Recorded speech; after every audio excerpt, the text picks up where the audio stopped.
Vamos a dar comienzo. Muy buenas noches a todos, todas, compañeras, compañeros.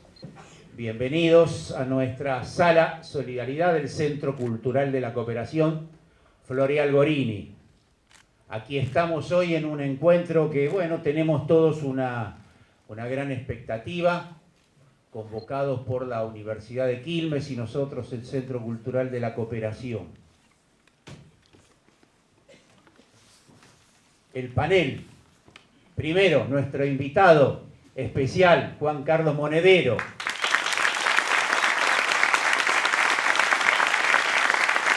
La diputada Cristina Álvarez Rodríguez, Jorge Tayana, Carlos Heller. Si tengo que decir algo para no andar con largos currículum, yo diría que nuestros tres compañeros de aquí son militantes políticos, luchadores sociales de toda la vida, y desde ese lugar ambos siempre tuvieron y tienen importantes cargos de representación política y social. Digo esto porque creo que es quizás el rasgo más importante, su carácter militante de luchadores, para no explicar todo el currículum de cada uno que por otra parte todos ustedes seguramente conocen. Bien, les decía que convocamos con la UNCI, con la Universidad de Quilmes. No puedo dejar de destacar que por los frutos lo conoceréis. Hace muchos años que el convenio que alguna vez firmamos simbólicamente con la Universidad de Quilmes se ha transformado en un fruto valioso, interesante, para ambas instituciones, que nos ha posibilitado potenciar nuestra riqueza de todo tipo, y que ha generado iniciativas muy, pero muy importantes entre ambas entidades. Esta es una de ellas. Como ustedes saben, nosotros hacemos ya los tradicionales congresos de economía, tenemos proyectos de coediciones juntos, de todo tipo de intercambios culturales e intelectuales. Así que de esto se trata una vez más, de una iniciativa de la UNCI. Bien, hoy vamos a estábamos hablando de luchadores políticos, de militantes políticos, nos vamos a tomar un resuello de un par de horas. Digo un par de horas porque a las 21 tenemos que entregar la sala, porque hay un espectáculo de danza, así que la tenemos que entregar puntualmente.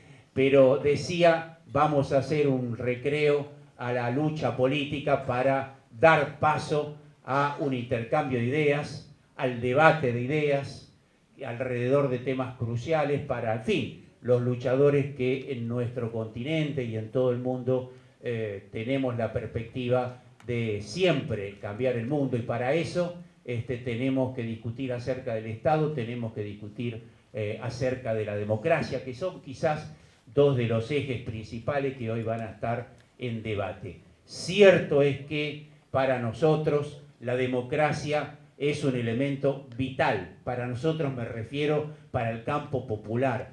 A lo largo del siglo XX, yo diría desde la propia Revolución Francesa, de la democracia moderna, el primer interesado en que haya democracia, que se amplíe, que sea sustentable y que haya un fuerte protagonismo popular, son justamente las grandes mayorías de la sociedad, son justamente las grandes mayorías ciudadanas. Lo contrario no es pertinente para las grandes mayorías. Los recortes, las restricciones de los procesos democráticos en realidad son funcionales a las minorías, que tienen una tendencia, yo diría, casi inevitable al recorte del sistema democrático. Asunto que aquí en nuestro país y en una buena parte del continente estamos viviendo cotidianamente. El campo popular necesita de la democracia para desplegar su lucha política, social y cultural con vistas a mejorar la perspectiva política, y no lo contrario. Por eso siempre es un reto los debates alrededor de los alcances y de cómo deben ser las formas de lucha de los sectores populares y las fuerzas políticas para mejorar precisamente los sistemas democráticos. De eso se trata entonces hoy, así que le doy la palabra a nuestro compañero Alejandro Villar, rector de la Universidad de Quilmes, para que complete la presentación de este evento y luego le damos la palabra a los panelistas. Muchísimas gracias y les reitero la bienvenida a nuestro Centro Cultural. Bueno, gracias Juan Carlos. En primer lugar, agradecer a Juan Carlos Monedero que haya venido hasta aquí. Venimos trabajando con él este viaje desde hace un tiempo y la verdad que estamos muy contentos. Y obviamente también al Centro Cultural de la Cooperación y a los panelistas y a las panelistas que hoy nos acompañan, que nos permiten tener este espacio, como bien dijo Juan Carlos, para poder pensar.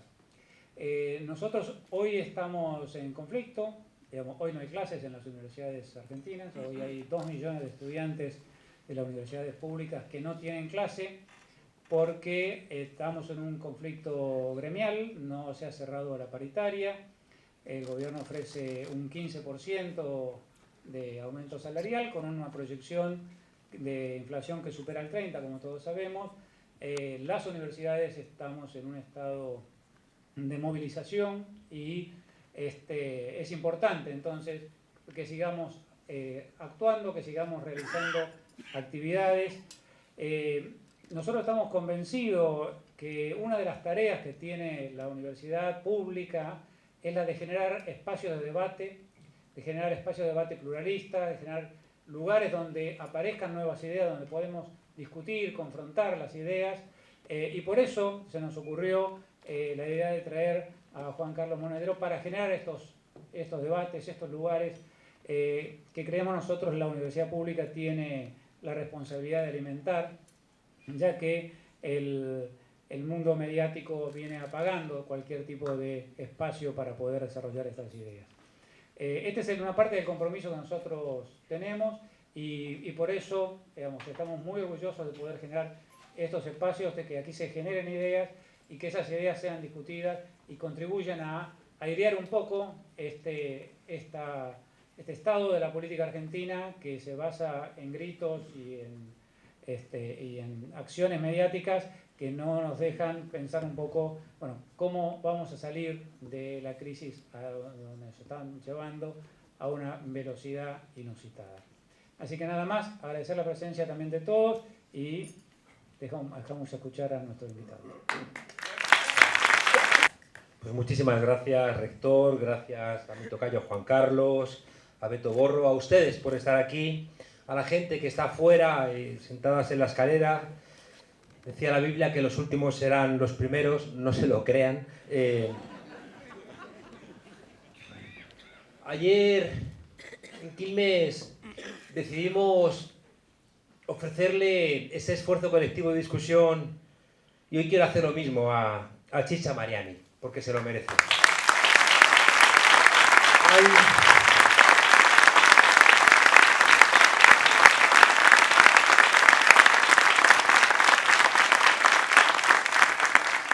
Decía Ortega y Gasset que lo que nos pasa es que no sabemos qué nos pasa y a menudo no tenemos herramientas para entenderlo. Ayer contaba que cuando no somos dueños de las palabras nos confunden y contaba que ustedes conocen el final de la película Casablanca, cuando el capitán Renault, después de haber pegado un tiro al nazi, se va con Humphrey Bogart, después de que Ingrid Bergman se haya ido con el de la Resistencia. Y entonces el capitán Renault dice, este es el comienzo de una hermosa amistad. Y contaba Zizek que en la versión china tradujeron de otra manera y Renault decía, este es el comienzo de una célula antifascista. Creo que pensando en cómo nos roban las palabras, y les cuento otra cosa, creo que ya voy a pervertir totalmente mi charla. Una cosa que me contó un guerrillero del M-19 colombiano, un cura, y que me gusta mucho contarlo. La última vez que estuve aquí creo que también lo conté, pero es que creo que es muy fascinante, ¿no? Porque saben ustedes que la alianza entre Dios y el pueblo judío tenía mucho que ver con la obediencia de Abraham, ¿no? Y en casa de Abraham, una noche oscura, en la ciudad de Ur, cerca de Galilea, se oye una voz profunda de ultratumba y me decía este hombre, cura, es que no conocéis bien la historia de Abraham, cuéntamela, pues te la voy a contar. Y esa noche, cuando se oye una voz profunda, cavernosa, de ultratumba que dice, Abraham, agarra a Isaac, llévalo al bosque, allí lo vas a sacrificar. en señal de amor a Dios Todopoderoso. Y Abraham siempre tan obediente, ¿no? Le dice a Sara, levántate al niño y avísale, y Sara la pobre llorando, pero Abraham, que te levantes, que lo ha mandado Dios, ¿no? Decía Saramago que lo único decente era que Abraham hubiera mandado a paseo a Dios, pero bueno, no se estilaba, por lo menos en el Antiguo Testamento. Entonces va Sara a levantar al niño y el niño, ¿qué pasa, madre? Vístete y ve con padre al bosque. Y el niño se pone la camisetilla, se despierta, va en camino, y el niño que era listo en el camino le dice, padre, ¿y la bestia para el sacrificio? Y dice, ya hablamos luego de eso, ¿no? Y llegan a un claro y Abraham agarra al niño, lo pone encima de unas maderas y le sube la camiseta, agarra el puñal, y cuando está a punto de descargárselo en el pecho, se oye una voz profunda de ultratumba que dice, Abraham, detente, ya has demostrado tu amor por Dios Todopoderoso, ¿no? Regresa a casa y sé feliz con los tuyos. Y Abraham, siempre tan obediente, pues guarda el puñal, se enrumba hacia su casa, y el joven Isaac se incorpora y dice, si no llego a aprender para ventríloco, este loco me asesina. Hay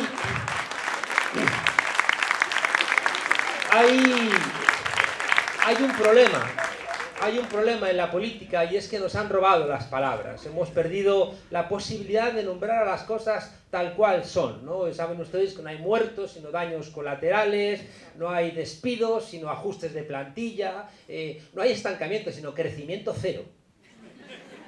Pues crecimiento, ¿cómo va a ser cero, no? Pero lo dicen economistas, crecimiento negativo, lo dicen economistas, que son un gremio bastante sinvergüenza, como dije ayer, salvo los que están en la sala.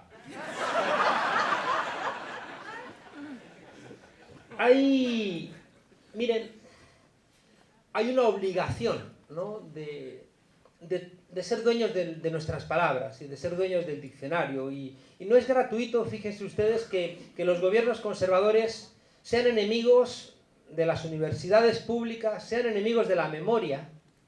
Les molesta la memoria porque en la memoria es donde encontramos siempre nuestra rabia anticipada.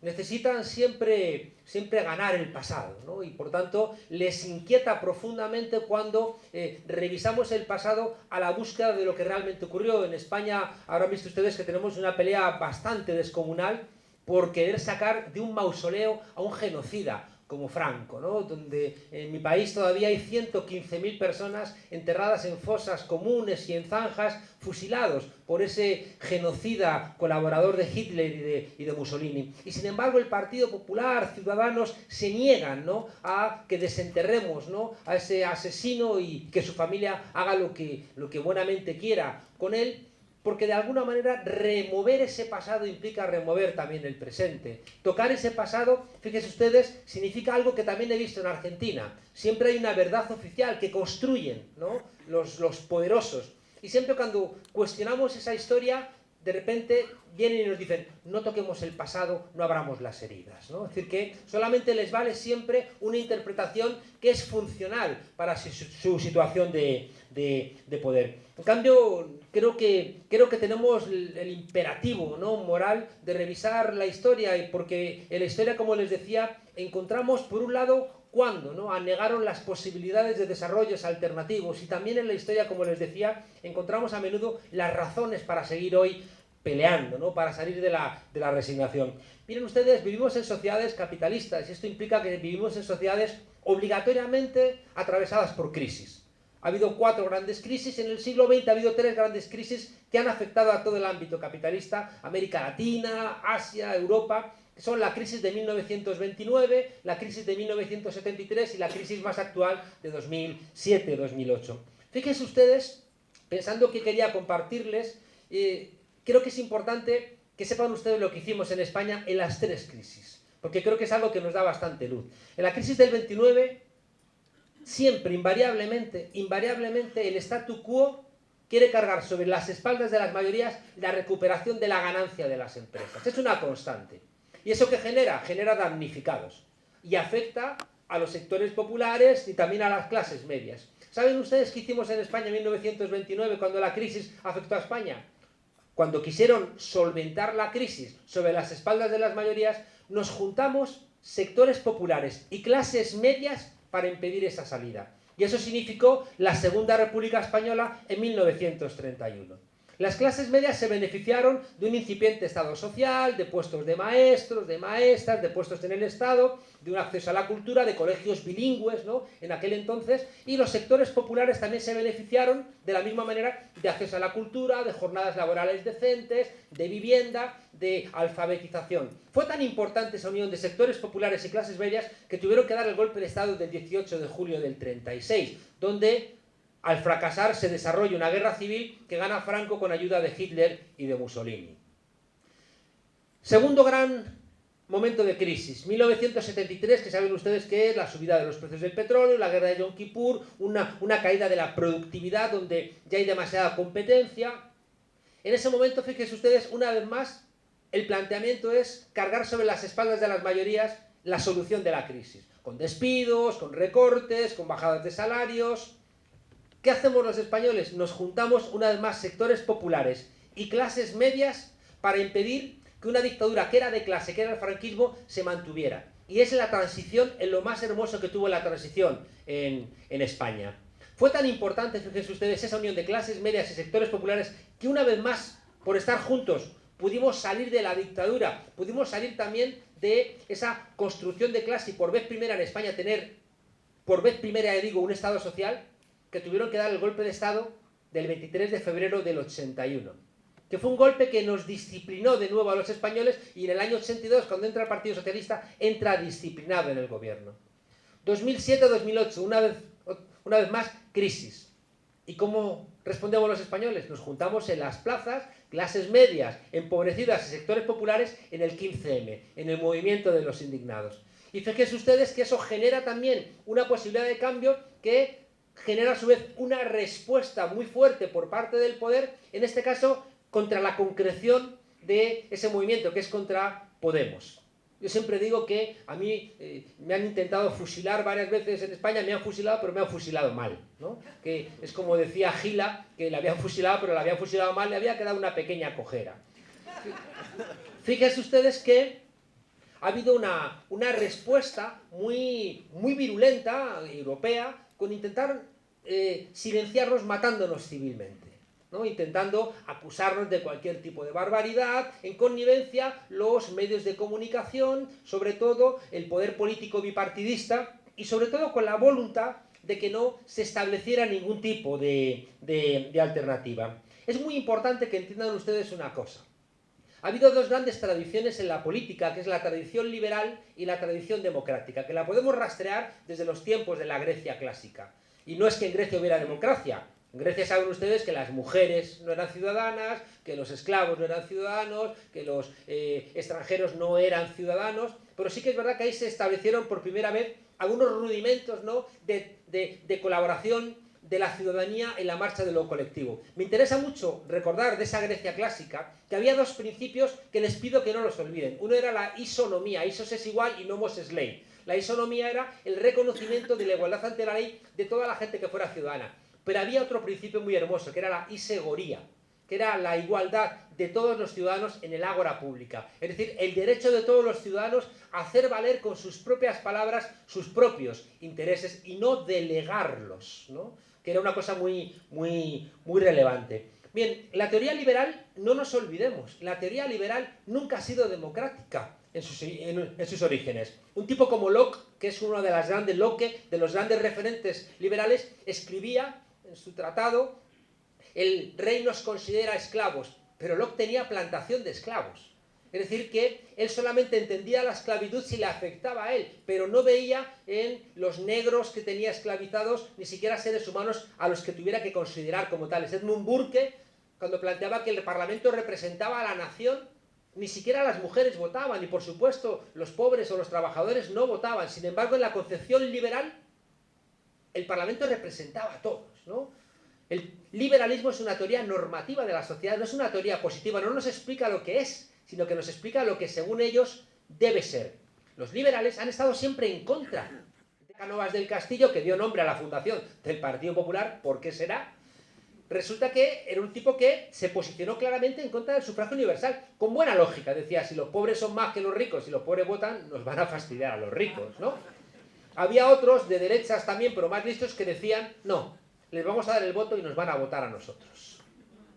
y por tanto, fíjense ustedes, eran más inteligentes y ya empezaban a sacarnos algunos cuerpos de ventaja. ¿Saben qué ocurre? Que a lo largo del siglo XX, la teoría democrática fue contaminando a la teoría liberal. La teoría liberal, que era individualista, estaba a favor de la libertad, de la propiedad privada, de la división de poderes, mientras que la teoría democrática estaba a favor de la igualdad, estaba a favor de las mayorías, estaba a favor de la justicia. ¿Y saben qué ocurrió? Que a lo largo del siglo XX las luchas entre la teoría liberal y la teoría democrática fueron traduciéndose en que el liberalismo se fue haciendo democrático y la democracia se fue haciendo liberal. ¿Cuál es el problema? Que cada vez que hay una crisis, la teoría liberal se desprende de los anclajes democráticos, invariablemente. Cada vez que hay una crisis, como se va a recuperar la tasa de ganancias sobre las espaldas de las mayorías, y las mayorías se enfadan porque los seres humanos tenemos esa mala costumbre de enfadarnos cuando nos tocan las narices, se lo puede expresar así o se lo puede expresar de una manera más académica, que debiera. Cal Polanyi, en un libro muy importante que se llama La Gran Transformación, que es un libro emblemático, ¿no?, del pensamiento político, él demuestra ahí, en esa gran transformación que es cuando el Estado por vez primera interviene en la economía, demuestra a lo largo de la historia cómo invariablemente, cada vez que se extiende la mercantilización por otros ámbitos de la vida, invariablemente los seres humanos hemos protestado. Es decir, que cada vez que se rompe algo que hemos conquistado como derechos, no lo aceptamos acríticamente, invariablemente hay acción colectiva, hay protestas. ¿Saben ustedes qué hace esta teoría liberal que sostiene nuestros gobiernos, nuestros sistemas, cada vez que hay una crisis y cargan sobre las mayorías el beneficio de las minorías y que tienen que dar una respuesta al enfado? Hacen invariablemente 4 cosas cuando se desprenden, como les digo, de ese compromiso democrático con el sufragio, con los derechos, con la igualdad. Lo primero que suelen hacer es decirnos que no hay alternativa. Es una constante. Decirnos, no se pueden cambiar las cosas. Eso lo estudia muy bien un autor, Albert Hirschman, en un libro precioso que se llama Retóricas de la intransigencia, que es como desde la Revolución Francesa, la extensión del sufragio a partir de 1848 y la Revolución Rusa, cada vez que hay derechos civiles, derechos políticos y derechos sociales, siempre la reacción ha contestado de la misma manera. Lo primero es decir, no se puede. No se pueden cambiar las cosas. Lo segundo que ha dicho es, lo vas a empeorar. Que es un argumento que me molesta mucho porque, claro, siempre te ponen la zancadilla, te caes y te dicen, si ya te decía yo que ibas por mal camino, ¿no? Es una constante que hacen asediando a cualquier posibilidad de cambio. Y la tercera es, vas a estropear otras cosas. Fíjese que la primera parte es muy importante porque están diciendo, no se pueden cambiar las cosas. Y ahí tienen, fíjense ustedes, el apoyo de la academia, siempre que son los que justifican que realmente no hay posibilidades de transformación. Dense cuenta que me molesta profundamente que después de la crisis económica, que no la han previsto los economistas, había que echarlos a todos a su casa, salvo los que están aquí en la sala, no se ha cambiado ningún pensum académico de las universidades. Y uno podría pensar, oye, si vuestras recetas no han servido sino para llevarnos a la crisis, ¿por qué seguís enseñando a los estudiantes la misma teoría basura que no ha servido para cambiar las cosas?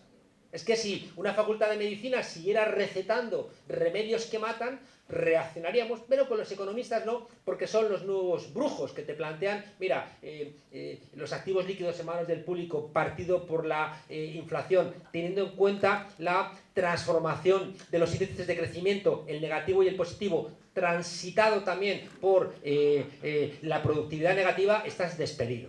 Entonces, pues no he entendido nada, pero me han mandado a mi casa. No se puede. Segundo elemento que dice, fíjense ustedes, esta teoría liberal que se desprende de lo democrático, es hacer una gran coalición. Es decir, intentar conjuntar a la grande representación política para que se presenten juntos en una manera de decir no hay alternativa. Fíjense ustedes que una parte importante de la socialdemocracia en Europa está aliada con la derecha. El más emblemático caso es en Alemania, en la socialdemocracia con Angela Merkel.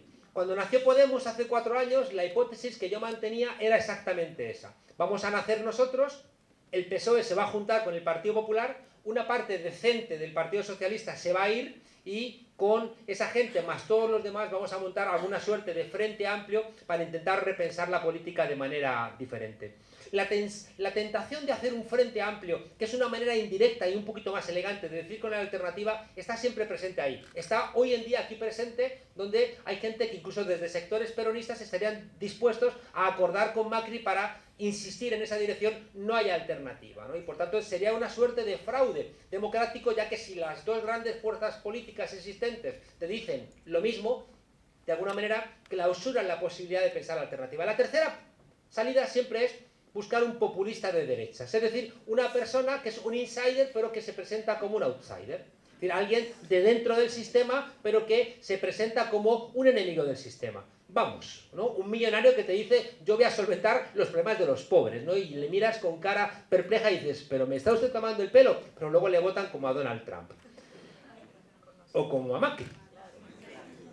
Resulta que, fíjense ustedes, eso ya pasó en la crisis del 29, es que es lo mismo, es decir que, fíjense ustedes un poquito antes, ¿no?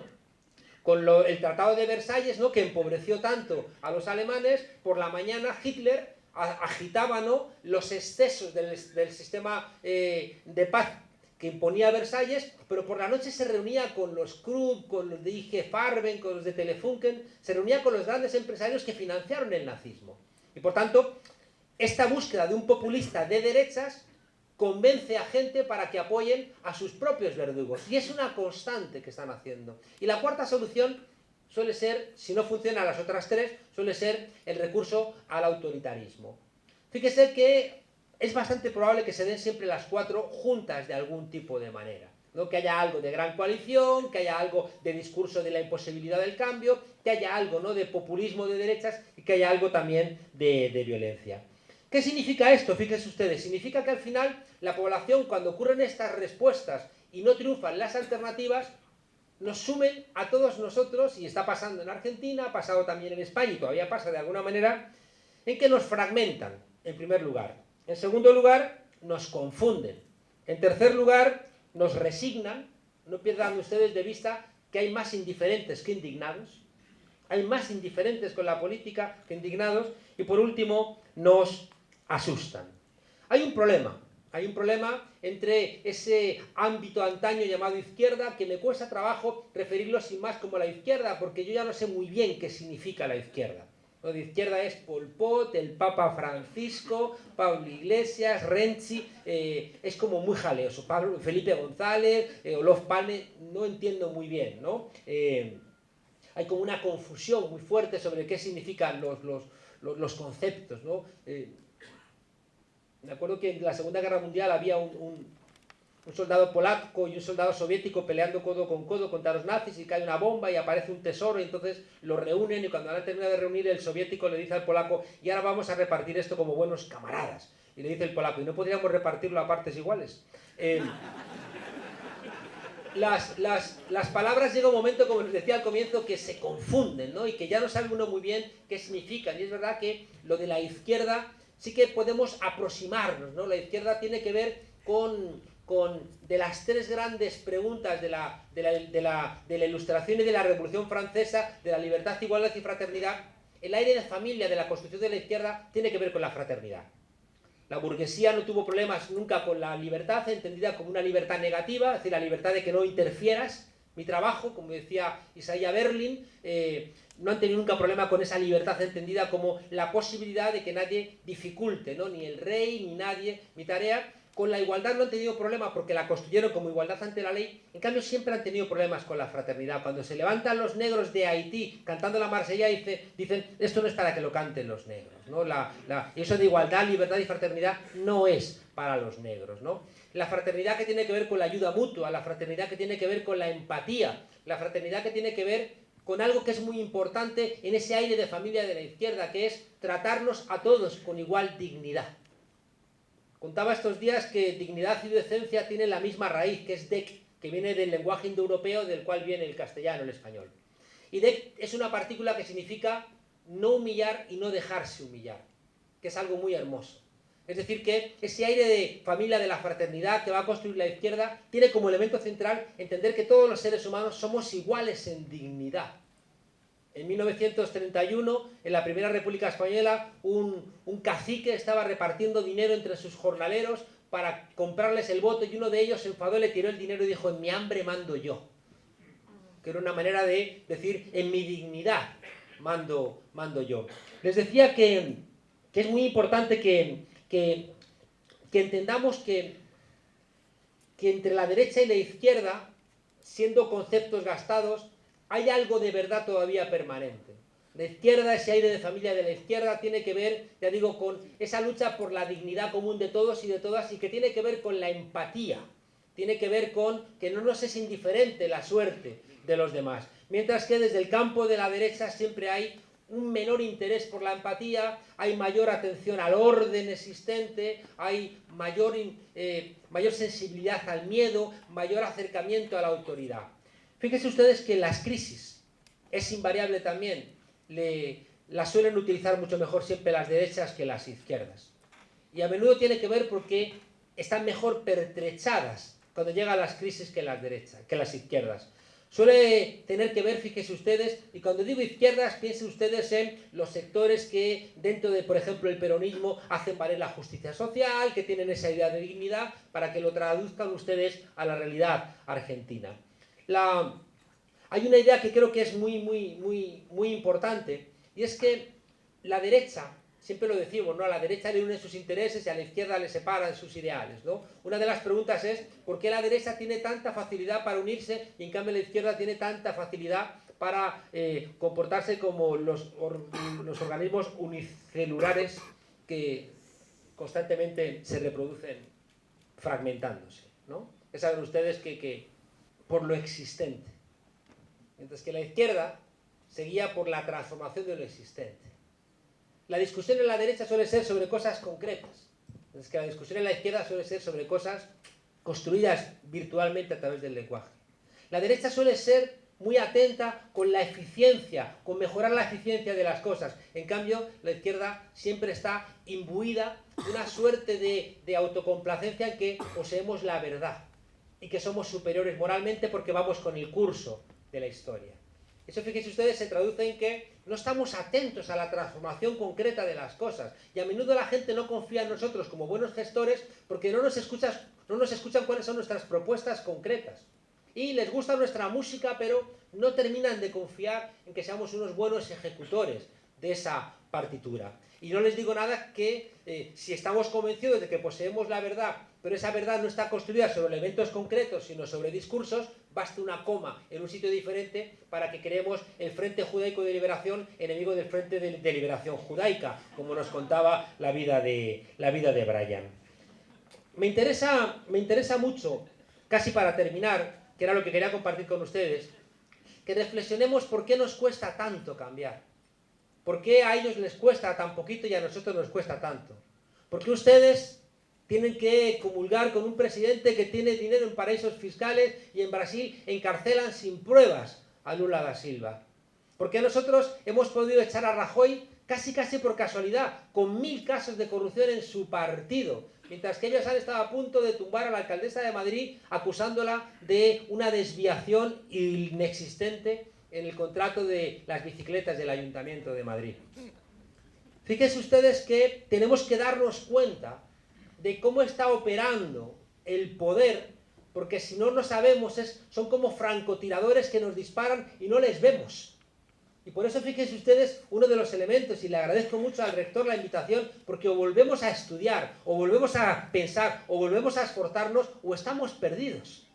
Si ustedes creen que viendo series de televisión vamos a encontrar la posibilidad de mejorar nuestras vidas, están profundamente equivocados, porque además las series funcionan con esta lógica de cada vez vemos más series que seleccionan para nosotros sobre lo que nos gusta, y al final estamos en un bucle repetido. Contaba también ayer que parece que estamos en una sociedad de los likes, ¿no? Tenemos que estar dando likes. ¿Y los likes qué significan? Son likes que nos dan los demás, pero nos los estamos dando a nosotros mismos, como si fuéramos tontos, ¿no? Y al final estamos como autorreferenciados en un bucle eterno entre dos espejos, simplemente, ya digo, detenidos en los que están seleccionando por nosotros lo que tenemos que ver y escuchar para mantenernos entretenidos. Las series al final siempre están construyéndose desde una lógica repetida, vemos las mismas series y donde al final no salimos de ese bucle. y ya no tenemos tiempo para ni siquiera enfadarnos. Les decía que creo que es muy importante que veamos cuáles son los mecanismos que operan para que por lo menos podamos defendernos. Si sabemos dónde está el francotirador, igual podemos hacer algo. En primer lugar, no me voy a detener, tenemos que analizar nuestros errores. Porque si no los analizamos nosotros, nos los hacen los adversarios políticos. No hay ni un solo hueco en el análisis político que no se cubra. Y los errores que no expliquen los propios movimientos, te los explican tus adversarios intentando demonizarte. En España, por ejemplo, hemos tenido una vergüenza por analizar el levantamiento de octubre del 34. Cuando estaba visitando España Goering o Goebbels, y diciendo a la CEDA que había ganado las elecciones del 34, que tenían que aplicar en España lo que estaban aplicando los nazis en Alemania, Dollfuss en Austria, Mussolini en Italia. Y el levantamiento popular del 34 es intentar frenar el desmantelamiento de los logros que había supuesto la Segunda República. Pero como fue un levantamiento violento con armas, preferimos dejarlo de lado. ¿Saben ustedes qué ha hecho la derecha? Recuperar octubre del 34 diciendo que la guerra civil no empezó con el golpe de Estado del 36, sino que empezó en octubre del 34. Todos los errores de los gobiernos de la izquierda o de ese espacio tan llamado izquierda, que no sean analizados por las propias fuerzas, te lo van a dar reconvertido en la culpa de lo que le pasa al país los adversarios políticos. En ese sentido, no vamos a poder construir la izquierda del siglo XXI si no analizamos los errores de la izquierda del siglo XX. Todavía seguimos arrastrando elementos del estalinismo en nuestra organización política. Seguimos arrastrando una falta de comprensión de que no es posible poner a discutir justicia y libertad atravesados también por esa lógica histórica. Seguimos leyendo a Rosa Luxemburgo, cuando está ya la derecha en el Big Data, está en las blockchains, está en una lógica que se nos está escapando porque va mucho más rápido que nosotros. Y nosotros seguimos, de alguna manera, enredados buscando al sujeto revolucionario.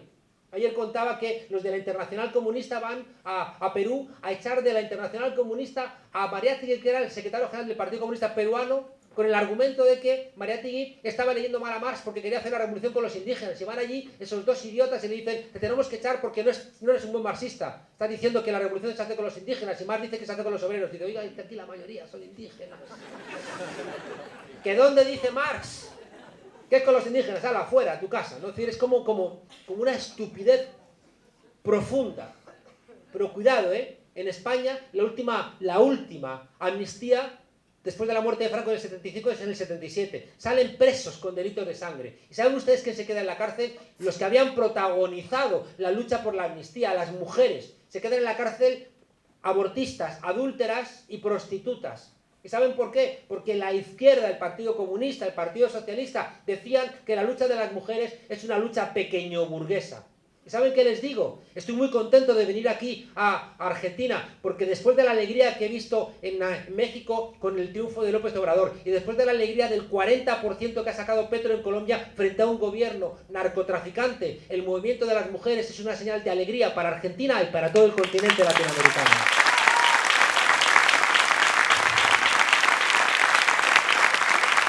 Decía, tenemos que revisar los errores. Hay una cosa que estoy cansándome de repetir. Hemos errado profundamente en el planteamiento de los partidos políticos. Los partidos políticos, nosotros cuando decidimos salir de las calles y convertirnos en lo que molestaba al poder, que era una fuerza política que les disputara a los ayuntamientos, los municipios, las gobernaciones, el poder del Estado, hemos echado a Rajoy cuando estábamos en las calles. Recuerdo que Dolores de Cospedal, la vicepresidenta, decía, ¿pero qué haces aquí protestando? Haced un partido. Y dice, pues vamos a hacerlo, ¿no? Vamos a hacerlo, ¿no? Entonces, fíjense ustedes que en esa confrontación nosotros decíamos, si hacemos un partido como los tradicionales, estamos perdidos. Estamos perdidos. Tenemos que hacer un partido diferente. Tenemos que hacer un partido que a su vez sea un movimiento. Tenemos que ser capaces de tener esa parte, de alguna manera, organizada, que nos permite disputar, entrar en un marco muy cerrado, bipartidista, con un control de los medios de comunicación, con unas campañas electorales carísimas. Si no tenemos una cierta vanguardia, no lo vamos a lograr. Pero si nos quedamos en la vanguardia, estamos perdidos. Nos convertimos en ellos. Y por eso diseñamos los círculos, que era la parte no partido del partido. ¿Saben ustedes lo mejor que estamos haciendo en Podemos? Todas las leyes que presentamos en el Parlamento, todas las hacemos con los movimientos sociales. Hacemos una ley LGTBI, nos reunimos con los colectivos LGTBI, con todos ellos, con todos, con los que se llevan entre ellos bien, con los que se llevan mal, y dedicamos mucho tiempo, claro, porque ese tipo de deliberaciones reclaman tiempo, pero cuando sale al final la ley, ¿quién la va a discutir si está todo el movimiento social apoyándolo? Si tú construyes algo en Euskadi, hicieron la ley de las mujeres organizando durante un año el movimiento feminista, al de izquierdas y al de derechas, haciéndoles ver que tenían unos problemas las mujeres que estaban más allá, que eran transversales a las orientaciones ideológicas tradicionales de derecha y de izquierda. Y después de un año de organizarles, les dijeron, queremos que os organicéis de una manera autogestionada. Y vosotras vais a elegir a la presidenta de este organismo, y yo, que soy la ministra de Igualdad, voy a ser la vicepresidenta. Fíjense ustedes qué señal de pensar la política de manera diferente. Un político que le dice a la sociedad civil, tú vas a ser mi jefe. Porque es que antes era así. Es que los políticos eran los mandatados, y ahora los llamamos los mandatarios, cuando eran los mandatados del pueblo. Fíjense ustedes, los políticos dedicándose a organizar a la sociedad civil, bajando los recursos del Estado para que se organicen viáticos, viajes, locales, periódicos, y una vez que están organizados, os vamos a entregar la responsabilidad de hacer la ley de igualdad. Os vamos a entregar la obligación de hacer un plan de igualdad para el País Vasco. ¿Y qué hacían? Pues la experticia que le faltaba la solventaban con una discusión constante con la administración. Y hacían una norma, se la daban a la administración decía, esto no se puede, esto sí se puede, se la devolvían, pues regresaba. Y fíjese usted, esa distribución de autoridad basada en un intercambio constante del diálogo, hizo que cuando terminaron la ley, todos los partidos, los de derecha, los de izquierda, los de arriba y los de abajo, tuvieron que votarla. Pero fíjense ustedes que parte de un elemento muy relevante, de pensar la política de otra manera. Estoy muy contento porque López Obrador, que acaba de arrasar en todas las elecciones, en todas las cámaras, en los municipios, acaba de tomar una decisión que para mí es de las más importantes que he visto en mucho tiempo. Ha decidido que su mano derecha se quede en el partido. Ha decidido que no puede repetir el error que hemos cometido constantemente, de que cuando accedemos al poder vaciamos el partido y toda la gente se va a trabajar a la administración. ¿Y quién se queda cuidando aquello que nos permitió tener la responsabilidad del poder y del gobierno? Nadie, nadie. Y dejamos al partido desvalido. Y por tanto perdemos la posibilidad de que alguien nos alerte de nuestros errores. Y de repente ese partido desarmado es rehén de los que tienen dinero para liberar a gente desde el partido y al final van a usurpar el papel del partido por arriba y no por abajo, que es como los hemos construido. ¡Qué tremendo error en todos los lugares! Si no tenemos un partido que nos alerte de los errores, ¿quién lo hace? Alguien que quiera hacer carrera política, que se convierte en un mensajero de malas noticias y no lo va a hacer porque si no lo despiden, porque nadie quiere ser el portador de malas noticias. Y porque al final, como el partido no mandata a nuestros dirigentes lo que tienen que hacer, los dirigentes se acostumbran a que nadie les diga que están haciendo mal las cosas. Y al final es un círculo vicioso que solamente nos enteramos de los errores cuando es demasiado tarde. Una forma de partido anclada en los movimientos sociales, vinculada a unos sindicatos que no sean correas de transmisión de intereses de las cúpulas. Tenemos que atrevernos a confiar en la ciudadanía. Si no lo hacemos, estamos haciendo atajos y vamos a volver a cometer los errores de siempre. Nosotros hemos entendido que la posibilidad de sacar 5 millones de votos, de romper el bipartidismo, es porque hemos confiado en la gente. Yo me he cansado de decir en España, si nos vais a votar para que os demos lo que ya nos da ni el PSOE ni el PP, no nos votéis. Votadnos si vais a acompañarnos después en la pelea. No nos votéis solamente y ya deleguéis lo que va a ocurrir. No funciona, estamos en el siglo XXI.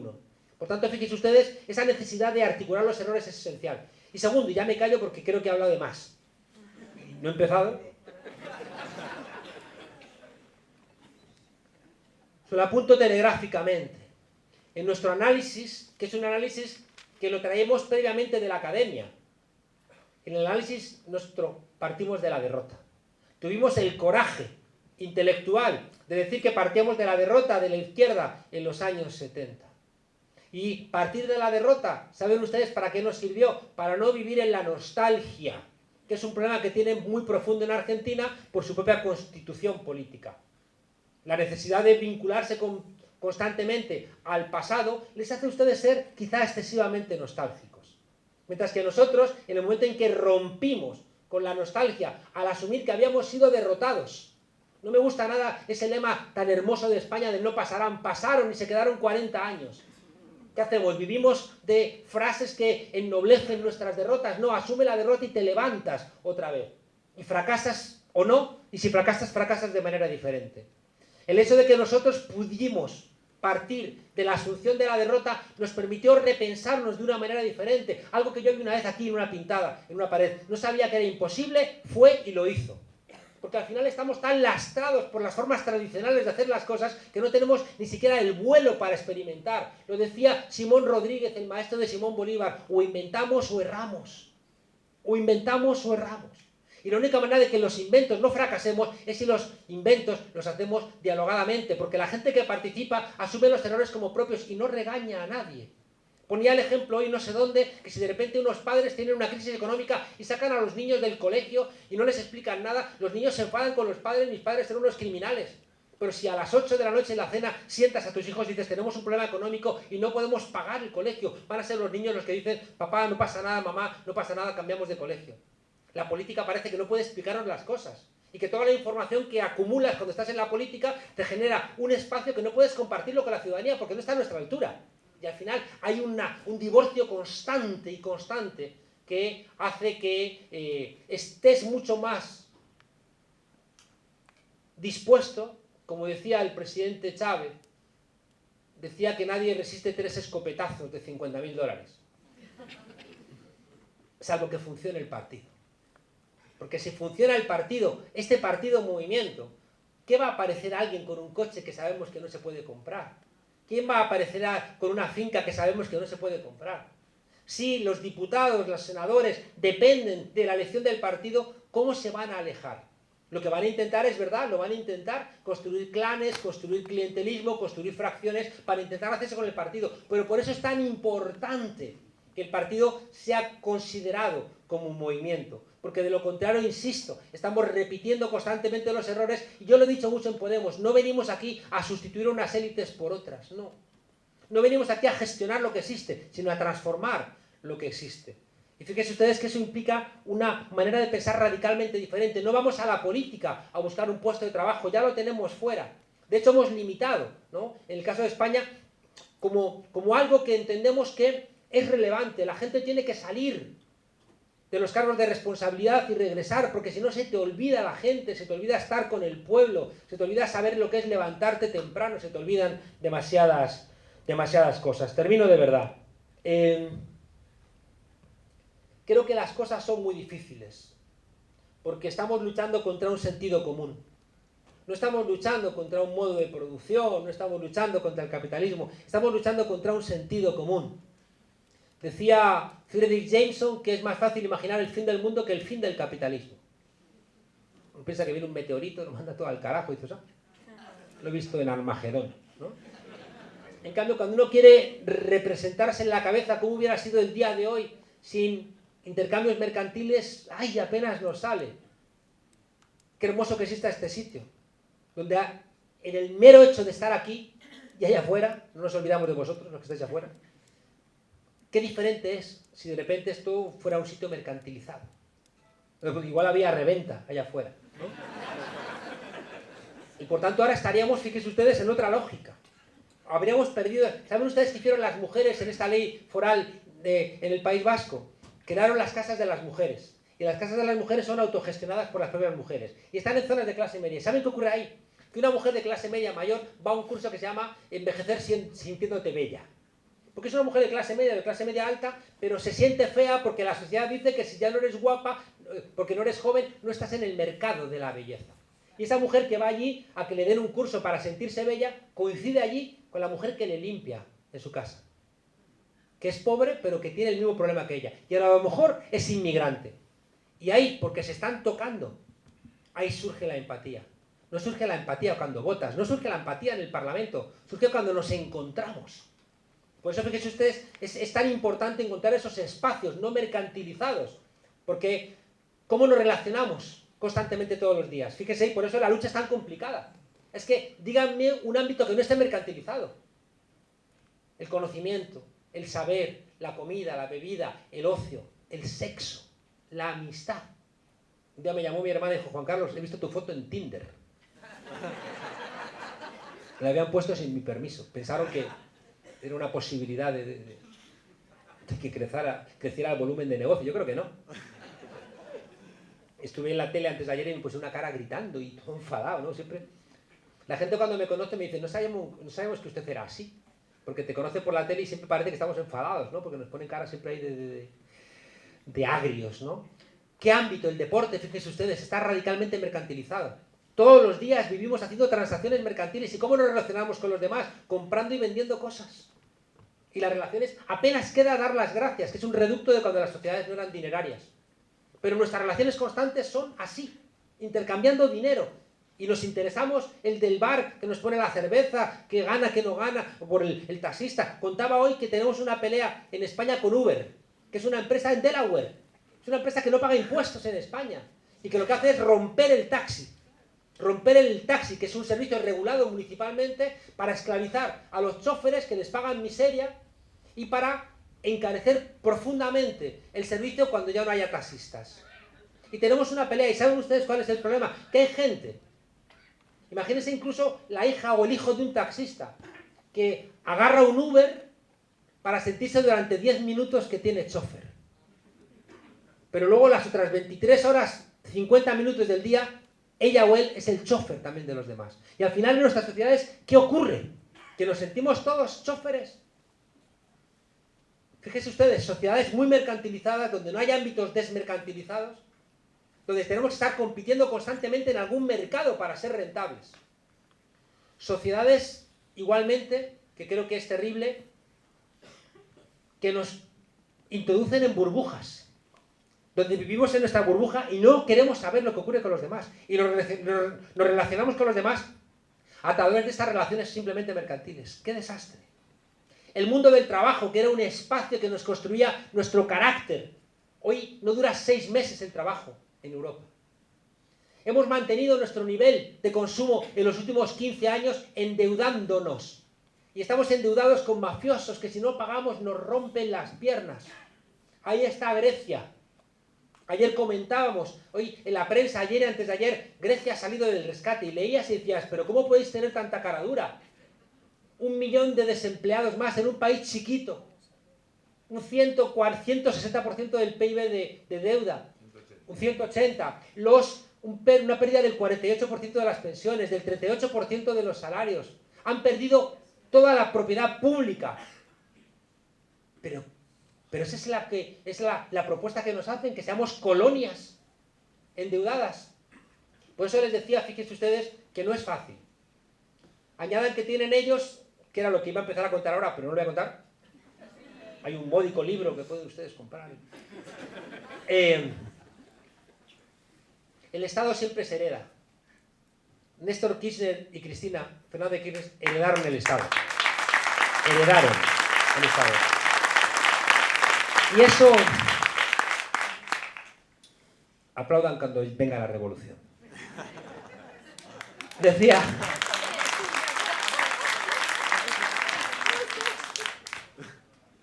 Fíjense ustedes, ya me he despistado. ¿Cómo? Lo que el Estado heredado, sí. Solamente se lo menciono. El Estado siempre refleja a los que han ganado en las luchas históricas. He venido contando estos días que ustedes han conocido la sentencia de la manada en España, unos bestias, 5 locos, que meten en un portal a una chica joven, borracha, drogada, y la violan. Y resulta que, fíjense ustedes, la sentencia describe la violación, pero la condena no es de violación. Y eso ha generado toda una discusión que tiene detrás una cosa que a mí me ha estremecido. Y es que en la lucha entre los hombres y las mujeres, que es una lucha histórica, la hemos ganado siempre los hombres. ¿Y saben ustedes dónde se expresa esa victoria de los hombres sobre las mujeres? En el derecho. Y resulta que para los hombres, que somos los que hacemos el derecho, la violación solamente se expresa si sentimos que nuestra propiedad, que son las mujeres, se mancilla cuando pierden la virginidad o cuando son penetradas vaginalmente. Si es contra su voluntad. Si eso no ocurre, no sentimos que nuestro honor masculino, propietario de las mujeres, se ha visto quebrado. Y por eso, fíjense ustedes, esta pelea entre los hombres y las mujeres, que variaría radicalmente si las mujeres fueran las que dijeran, no, no, no, violación es lo que yo defina como agresión sexual, que me siento violada. Y ahí hay una pelea entre hombres y mujeres. Si ganan las mujeres, cambiarán los códigos penales. Pero históricamente han ganado los blancos sobre los pobres. Y eso se traduce en el aparato del Estado. Y fíjense ustedes que el Estado tiene sesgos. No es verdad, como decía el marxismo, que el Estado sea el consejo de administración de los intereses globales de la burguesía. No es verdad. Buena parte de lo que tienen ustedes aquí es fruto de las luchas obreras y de los trabajadores y trabajadoras. No les regalemos eso. No cometamos ese error. Esa lectura marxista que lo quiere presentar todo como oscurísimo. A veces parece que cuando somos más fatalistas y más pesimistas somos más inteligentes. Que no, que somos más pendejos. No es verdad. Hay gente que parece que se recrea en un discurso apocalíptico que conduce solamente a la parálisis. Los discursos tremendos que no dejan apertura política conducen a la parálisis y son profundamente reaccionarios. Tenemos que entender, fíjense ustedes, que el Estado es verdad que tiene sesgos de los que han ganado históricamente. Es mentira que el Estado sea neutral porque tiene sesgos, pero ¿saben de qué va a depender? De la correlación de fuerzas. Claro que tiene sesgos. Tiene sesgos. El Estado heredado por Pedro Sánchez en España, el Estado heredado por Néstor o por Cristina, tenía sesgos. ¿Dónde estaban esos sesgos? En la ley, en los bufetes de abogados, en los jueces, en los notarios, en cómo se hacen las leyes. Tenía sesgos en el conocimiento. Es muy emocionante ver a rectores que están comprometidos con los sectores populares, porque por lo general la universidad ha sido un espacio de reproducción de la diferencia de clases. La coerción, fíjense ustedes qué importante. La coerción la hemos entregado a la policía y al ejército. Y la policía y el ejército son ámbitos que reclaman un trabajo vinculado al honor porque tienen la misión de salvaguardar la patria. ¿Y quién le define lo que es la patria? Se lo definen los sinvergüenzas que tienen luego el dinero en paraísos fiscales. En España, hace unos meses, fue a declarar el secretario general del Partido Popular en Valencia que se habían robado el 100% de la dirección. Estaban imputados porque se habían robado hasta las cucharillas de los bares. O sea, ladrones hasta la médula. Y va al juicio y va con la banderita de España en la muñeca. Son los que nos dan con la patria en la cabeza. Les hemos dejado que definan la patria. Y esa patria es la que entienden un servicio militar y un servicio de policía como que les da honor defenderla. Pero ¿cómo no vamos nosotros a definir la patria si la patria somos nosotros? Cristina y Néstor heredan una patria. Fíjese la importancia que es simplemente que le diera la vuelta al cuadro del general, no quitar el cuadro aquel de la Escuela Mecánica de la Armada. Solamente ese gesto es decir, la patria nos pertenece. En España, el Partido Socialista llevó los cuadros de los reyes visigodos al Parlamento español y están allí colgados. No hay ningún cuadro de Boabdil, no hay ningún cuadro de Yusuf. Estuvieron 7 siglos en España, pero no hay ningún cuadro. Está un cuadro de Alarico II que nunca pisó la península. ¿Pero por qué? Porque eso alimenta la idea de que España viene de los visigodos. Genial. Genial. Entonces, todo eso lo heredamos a los funcionarios. Los funcionarios les decimos, vamos a hacer las cosas de manera diferente. Los funcionarios dicen, estos van a durar poco, si les ayudo mucho cuando vengan los otros me van a castigar por ayudarles, además como vienen con nuevas ideas, me hacen perder energías, no les voy a ayudar. Y de repente, fíjense ustedes, heredamos un estado donde es bastante probable que una parte de los funcionarios no nos quieran ayudar a hacer los cambios. Es muy probable que toda la estructura del dinero esté marcada, aunque ganes el poder, el Ministerio de Hacienda va a tener una lógica propia, o el Ministerio de Economía va a tener una lógica propia y te cuesta mucho pelear contra ello. Identificar estos problemas del Estado es la posibilidad de cambiar las cosas. Esto implica estudiar, y esto implica confiar en que se lo explicas a la gente y lo va a entender. Si alguien se queda en un discurso autorreferenciado de las dificultades de la gestión del gobierno y no lo cuenta a la gente termina enfriándose. Y para ese contarlo a la gente tenemos que entender que ellos tienen los medios de comunicación. ¿Y qué hacemos? Cometemos el error de creer que pagándoles pautas a los medios de comunicación de ellos nos van a tratar bien. ¿Somos ingenuos o qué? Ahí tendría que haber estado la universidad diciendo no hagáis eso que no ha funcionado en ningún país. Esto es ciencia. Y eso no significa tampoco que hagas de los medios de comunicación públicos medios de partido. No hagas eso. pierdes toda la credibilidad. En Venezuela compraron muchos medios y ¿qué? No llegaban al 10% de la audiencia. Es un error. Tienes que confiar en que la verdad es revolucionaria. Deja a los periodistas hacer su trabajo. Cuando uno ve estas cosas, entiende que donde antes Estados Unidos estaba formando a policías y a militares para torturar, para desaparecer a gente, hoy Estados Unidos está formando a jueces. En todos los países. No es gratuito que hayan encarcelado a Lula. No es gratuito que estén persiguiendo a Correa, no es gratuito que estén persiguiendo a Cristina, no es gratuito que quieran encarcelar a Abel Zelaya, no es gratuito el impeachment con Dilma Rousseff, no es gratuito los juicios contra la alcaldesa de Madrid, la de Barcelona, es una nueva estrategia del poder. Queda feo que torturen a gente, que la desaparezcan, que la asesinen. Entienden que en el siglo XXI pueden reinventar el fascismo de una manera elegante vestido con trajes de Armani. Todo lo que estamos viviendo con esa impotencia tiene que ver con que ellos llevan muchos años formando jueces para que hagan a través de la judicatura lo que estamos viendo, que es no reconocer los resultados de las urnas. Tenemos la obligación de ver estas cosas. Tenemos que tener ojos en la sociedad civil y por eso les insisto, partidos de nuevo tipo son esenciales. Y como les decía al comienzo, si estamos fragmentados es imposible que lleguemos a estos lugares. Clases medias y sectores populares se tienen que encontrar en las calles, no solamente en la política. Y si haces eso, puede ser que por ese roce consigamos lo que conseguimos en España con el 15M, que es repolitizarnos y construir un nuevo relato. Y esa repolitización y esa construcción de un nuevo relato es lo que ha permitido que la política en España cambie radicalmente y tengamos, por ejemplo, al yerno del rey en la cárcel por ladrón, algo que hace 10 años sería imposible. ¿Saben por qué? Porque la repolitización del pueblo y la construcción de nuevos relatos significa la construcción de conciencia. Como siempre me gusta recordar, que decía Bertolt Brecht, solamente los pueblos con conciencia son los pueblos que tienen esperanza. Muchas gracias.